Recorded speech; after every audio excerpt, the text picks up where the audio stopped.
Someone here could be trying to fight some kind of battle inside sa kanyang sarili. Okay? Alam mo yung, bigyan ko example, alam mo yung bagay na parang gustong-gusto mong gawin, pero parang ikaw mismo sa sarili mo, ikaw rin yung parang pumipigil na yun ay wag gawin. So, nakuha mo yun. Parang let's say, sabihin natin, no, na gusto mo na lumapit sa crush mo. Pero hindi mo magawang makalapit sa crush mo kasi nahihiya ka at habang papalapit ka gusto mo na agad tumakbo. Pero gusto mo siya kausapin, nakuha mo? So, ganun yung example, no? So, let us see. Someone here could be trying to bring himself or herself in front of you, but let's see.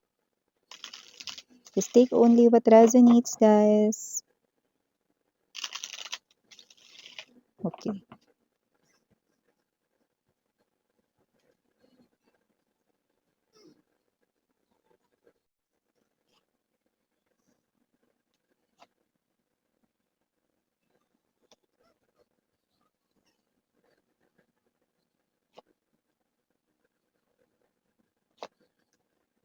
Ah, okay. Hindi pwede. Hindi pwede yung alinmis yan. Kahit ako hindi ako papayag ng gano'n, eh, 'no. Mas gusto ko talaga yung talagang ano, eh, yun, eh, 'no. Ano ba yun miss yan? Wait lang kasi.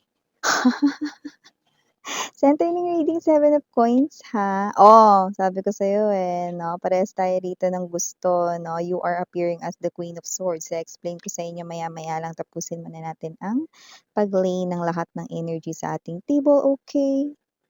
7 of Swords, 10 of Wands. Okay, the High Priestess right in here. Oh, this person here knows that you are someone here na mahilig manood ng mga tarot or energy readings, no? At mukhang alam niya rin dito na nagiging routine or parang ito ay kasali na, no? Sa inyo rito na araw-araw na life, yan. So, whether you are just watching because you enjoy, no, ang pakikinig ng mga tarot readings or for guidance mo, no, you are someone here na parang parte na yung ng iyong daily life, no, itong ganitong klase ng, hindi lang ito hobbies, eh, 'no. So, nakikita ko sa inyo parang yung iba sa inyo kinakaadikan niyo na 'to, eh.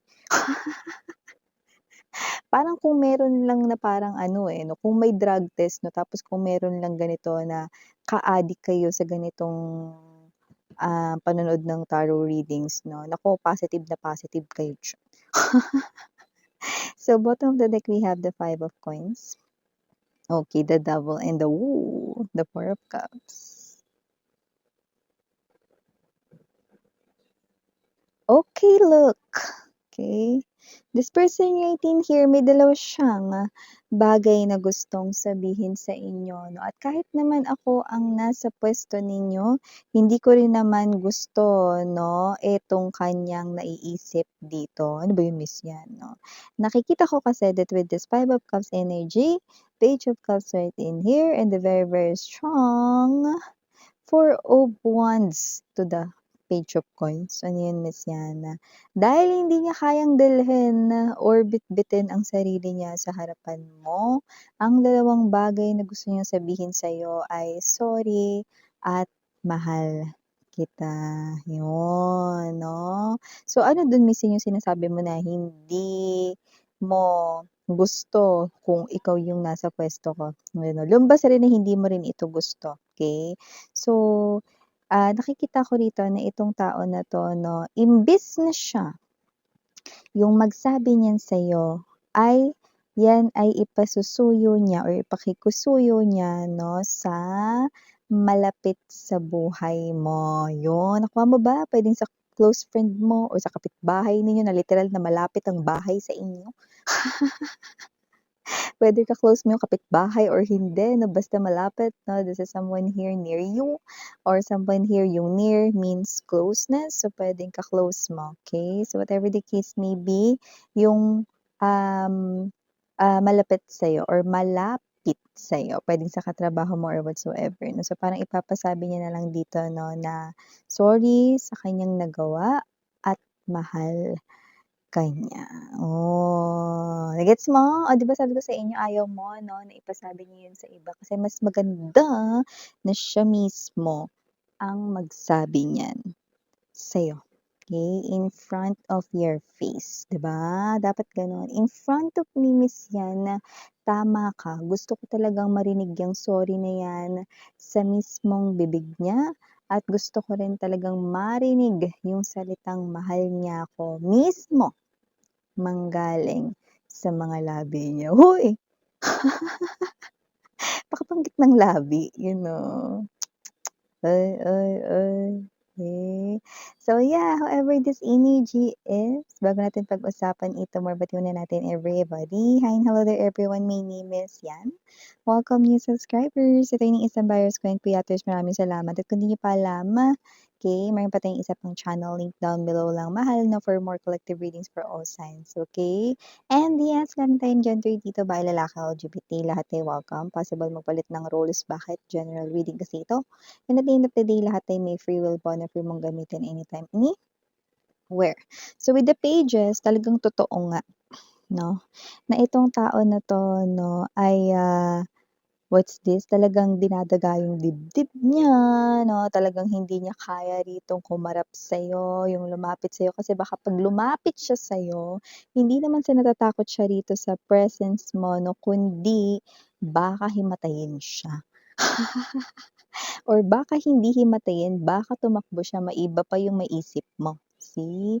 So, this is none other than your ex-lover right in here or your, past person. Pero kung sino man 'tong energy na 'to, really want to fix things here with you guys, really wants to fix the issues here between you guys, 'no? And I do see that with the lovers, this person here 'no, ay, gusto rito na, muli rito na maibalik yung dating samahan ninyo 'no. Pero tignan mo naman 'yan, paano muling mababalik dito, eh, napakaduwag. Dapat huwag niya ipapasabi yung, sorry sa iba, kahit sa malapit pa sa'yo, kasi yun ay kanya ritong obligasyon. Mas maganda na ang sorry ay naririnig mula mismo sa taong nagkasala, 'di ba, sa'yo. At dahil siya ang nagkasala sa'yo, kailangan siya ang mag-sorry at hindi ang ibang tao ang magsasabi nito. Ayan 'no, hindi puwede yung gano'n 'no. Alam naman natin ngayon na medyo madali na ang lahat, 'di ba? Kapagka meron tayong gustong ipadala na mga bagay, pagkain 'no, usong-uso na nga yung mga express, yung mga courier, 'di ba? Pero hindi natin puwedeng pakisuyuan din sila para sabihin yung, "Sorry na daw ma'am," or "Sorry na daw sir," yan 'no, or "Mahal ka daw ni ano." Ay. Lalo na kung ganito na ang tagal mong hindi nakita 'tong tao na 'to 'no. Kasi kung sabihin natin 'no na puwedeng, kung person mo ito ngayon, example lang ito, puwede yung, magpadala siya ng courier o, "Ito pakiabot sa girlfriend ko." Bago mo iabot sa girlfriend ko sabihin mo na mahal ko siya, 'yan, 'di ba? So whatever the case may puwede yun. Pero ito kasi ang tagal nitong nawala tapos iuutos sa iba yung pagsasabi ng sorry ta's mahal ka niya, ay hindi puwede yun mare.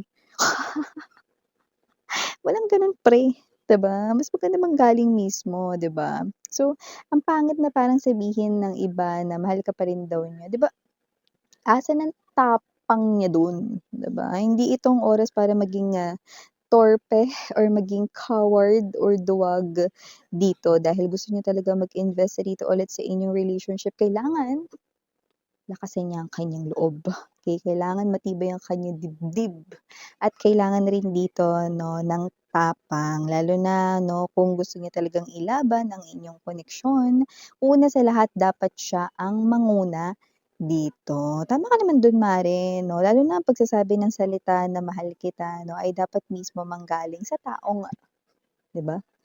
Gustong magsabi nun sa'yo, 'di ba? Para mas ramdam mo, para mas alam mo sa sarili mo at maramdaman mo kung totoo ba ang kanyang sinasabi sa'yo. Though totoo naman kapag sinabi niya ito sa'yo 'no, gusto mo lang dito talagang marinig mismo sa taong iyon 'no, dahil, yung taong iyon ang dapat or nararapat na magsabi sa'yo, 'yan 'no. So whatever naalala ko tuloy yung kanta mga babes 'no, ni Ice Higuera. Pakisabi mo lang na mahal ko siya. Hindi puwede, puwede sabihin, sabihin niya, 'di ba? Huwag niyang iutos sa iba, 'di ba? Pangit yung gano'n, 'no? Hindi maganda yung mga ganiyang galawan, yung mga lalaking ganyan, mga babaeng ganyan, LGBTQs, of course welcome din kayo mga mahal, 'no, yun, 'di ba? Pagka ganyan personal yan sinasabi, "Mahal kita," or "Sorry sa nagawa ko," 'di ba, that gano'n, okey? Pero dahil nga medyo duwag ang person mo ngayon 'no, pero nakita ko dito buong tapang niyang ginawa yung kasalanan niya sa'yo dati. Ngayon siya naduduwag na harapin rito 'no, yung katotohanan, ang bigat pala sa dibdib na wala ka sa buhay niya. Seven of Swords energy, Ten of Wands, pilit na kinakaya, pilit na dinadaya ang sarili at nakikita ko na wala siyang hilig sa mga tarot or energy readings 'no, pero ito ay, maaaring ginagawa niya na 'no, at medyo dumadalas na. Nagsimula lang yung iba sa kanila 'no, may 3 to 6 months ago, ayan, oh, see? In other words, unti-unti na siyang nahahawa sa'yo. At saka nagbabakasakali siya na doon kasi tinitingnan niya yung mga nagko-comments, eh. Nagbabakasakali siya na baka ikaw yung isa doon, 'di ba? Lalo na kung blinak niyo siya.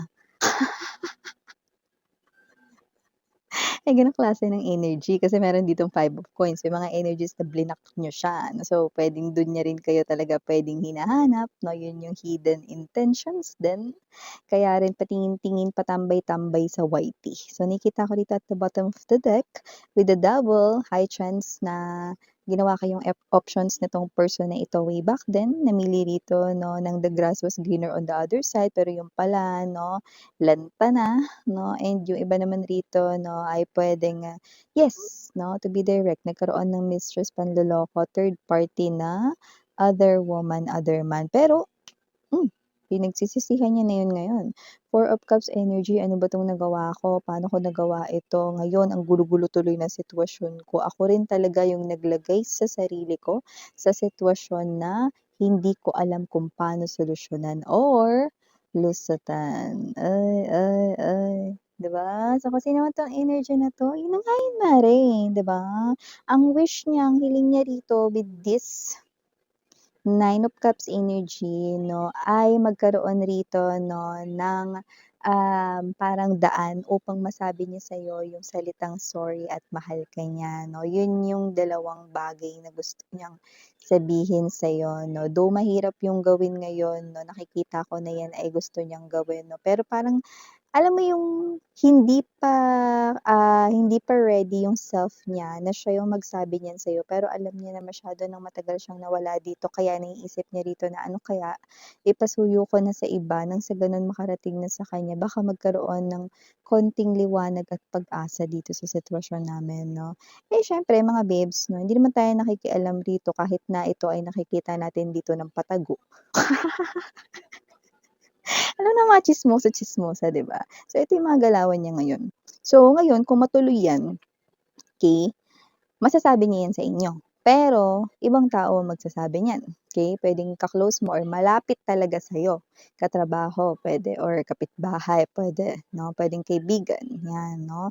So, gano'n ko ito nakikita pero alam ko 'no, with the Queen of Swords, alam ko na siya ang gusto mo mismo magsabi niyan sa iyo, 'yun, 'di ba? Well, gano'n naman talaga, 'di ba? Para mas maramdaman mo talaga at ikaw makapagsabi kung ramdam mo ba talaga na siya'y, nagpapakatotoo sa kanyang paghingi ng tawad sa'yo or ramdam mo ba na talagang mahal ka pa rin niya hanggang ngayon. Kasi dito, okay, though nakikita ko na yes, this person here still loves you and this person here are really sorry about what had happened before sa inyong dalawa, 'no. Okay, mas maganda talaga siya mismo ang humarap sa inyo para talagang masabi mo sa sarili mo, eto na talaga yon na talagang finally narinig ko din 'tong mga salita na 'to na tingin ko hindi ko na maririnig kailanman, 'yan, oh, 'di ba? So yeah, initials na tayo dito, babes. I'm seeing right in here, capital letters muna tayo. We have J, G, S, M, T, P, R, E, I, and last but not the least, for the capital letter, we have Q. For small letters, we have C, R, P, o CR. Naku, baka, 'di ba? Alam mo yung energy ng wait niya bago ako pumunta sa kanya, mag-CR muna ako. Naihi sa kaba. you know? So, yun na nga 'no, more small letters pa nakikita natin dito. We have O, S. I don't know if, the next one that I'm gonna say is 1 or L, but if it's 1, definitely this person right in here gusto talaga niya masimulan ito.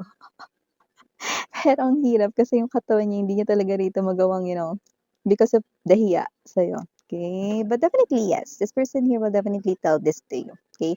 Yun nga lang meron talaga ditong makikisuyo talaga muna sa iba.